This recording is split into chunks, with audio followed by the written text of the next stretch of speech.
បើកឡានបុកមនុស្សស្លាប់ហើយជីកង់3កិច្ចខ្លួនយ៉ាងប្រងើយមហាជនទាមទារឲ្យជនបង្កចេញមកទទួលខុសត្រូវសាធារណជនដែលប្រើប្រាស់បណ្ដាញសង្គមបានផ្ទុះកំហឹងជុំវិញករណីគ្រោះថ្នាក់ចរាចរណ៍ដ៏រន្ធត់មួយដែលបង្កដោយរថយន្តស៊េរីទំនើបបុកម៉ូតូហើយបណ្ដាលឲ្យបុរសអ្នកបើកម៉ូតូស្លាប់ភ្លាមៗនៅនឹងកន្លែងកើតហេតុមហាជនខឹងសម្បើព្រោះតែជនបង្ក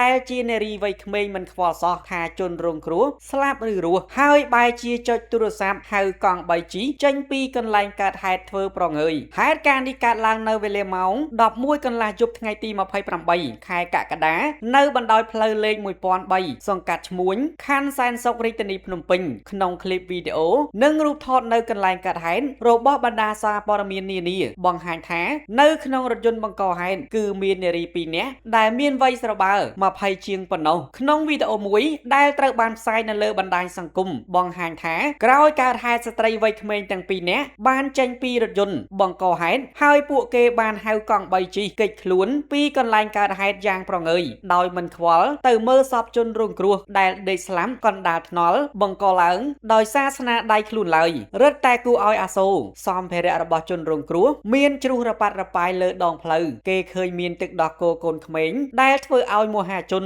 នឹកស្រណោះដល់កូនតូចរបស់ជនរងគ្រោះដែលរងចាំលោកឪពុកនៅឯផ្ទះខណៈឪពុកបានចាកចេញបាត់ទៅហើយនោះអ្នកសារព័ត៌មានដែលចោះទៅដល់ទីតាំងគ្រោះថ្នាក់ក៏បានសម្ភាសសាក្សីដែលឃើញហេតុការណ៍និងសាកសួរគ្រូពេទ្យពីស្ថានភាពរបួសសពផងដែរតាមសាក្សីដែលឃើញហេតុការណ៍គឺរថយន្តបង្កហេតុដែលបានបើកវ៉ាចេញចូលកន្លងផ្លូវម្ខាងទៀតក្នុងល្បឿនយ៉ាងលឿនហើយក៏បុកម៉ូតូជនរងគ្រោះដែលកំពុងបើកបរទៅទិសដៅបញ្ច្រាស់គ្នាជនរងគ្រោះបានខ្ទាតចេញពីម៉ូតូប្រហែល20ម៉ែត្រឯណោះខណៈម៉ូតូខ្ទេចខ្ទីរមូលតួស្ទើរចូលគ្នាចំណែកគ្រូពេទ្យដែលបានចុះពិនិត្យសាកសមនៅកន្លែងកើតហេតុបានអះអាងប្រាប់អ្នកសារព័ត៌មានថាជនរងគ្រោះមានស្ថានភាពរងរបួសធ្ងន់ធ្ងរនៅរលាក្បាលបាក់ផ្លូវខាងឆ្វេងនិងថ្ងាសជុំវិញករណីនេះលោកហួរពេញវាំងអធិការខណ្ឌសែនសុងបានប្រាប់ក្រុមការងារយើងយ៉ាងខ្លីថាក្រោយកើតហេតុជនបង្កបានរត់គេចខ្លួនក្រោយពីកើតហេតុភាគីរថយន្តគឺរត់គេចខ្លួន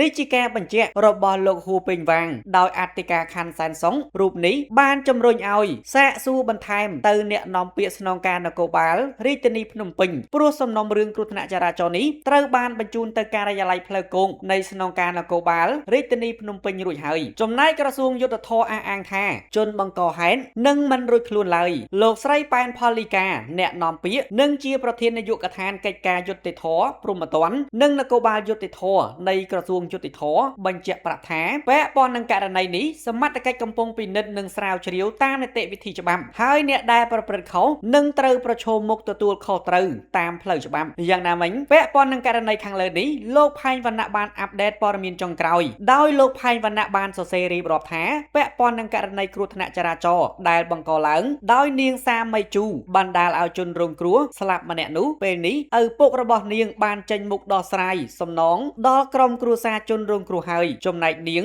សៅមីជូដែលកំពុងរត់គេចខ្លួនទុកឲ្យច្បាប់ចាត់ការបន្តតាមនីតិវិធីដូច្នេះសូមបងប្អូនជ្រាបនេះជាដំណឹងល្អមួយសម្រាប់គ្រួសារជនរងគ្រោះ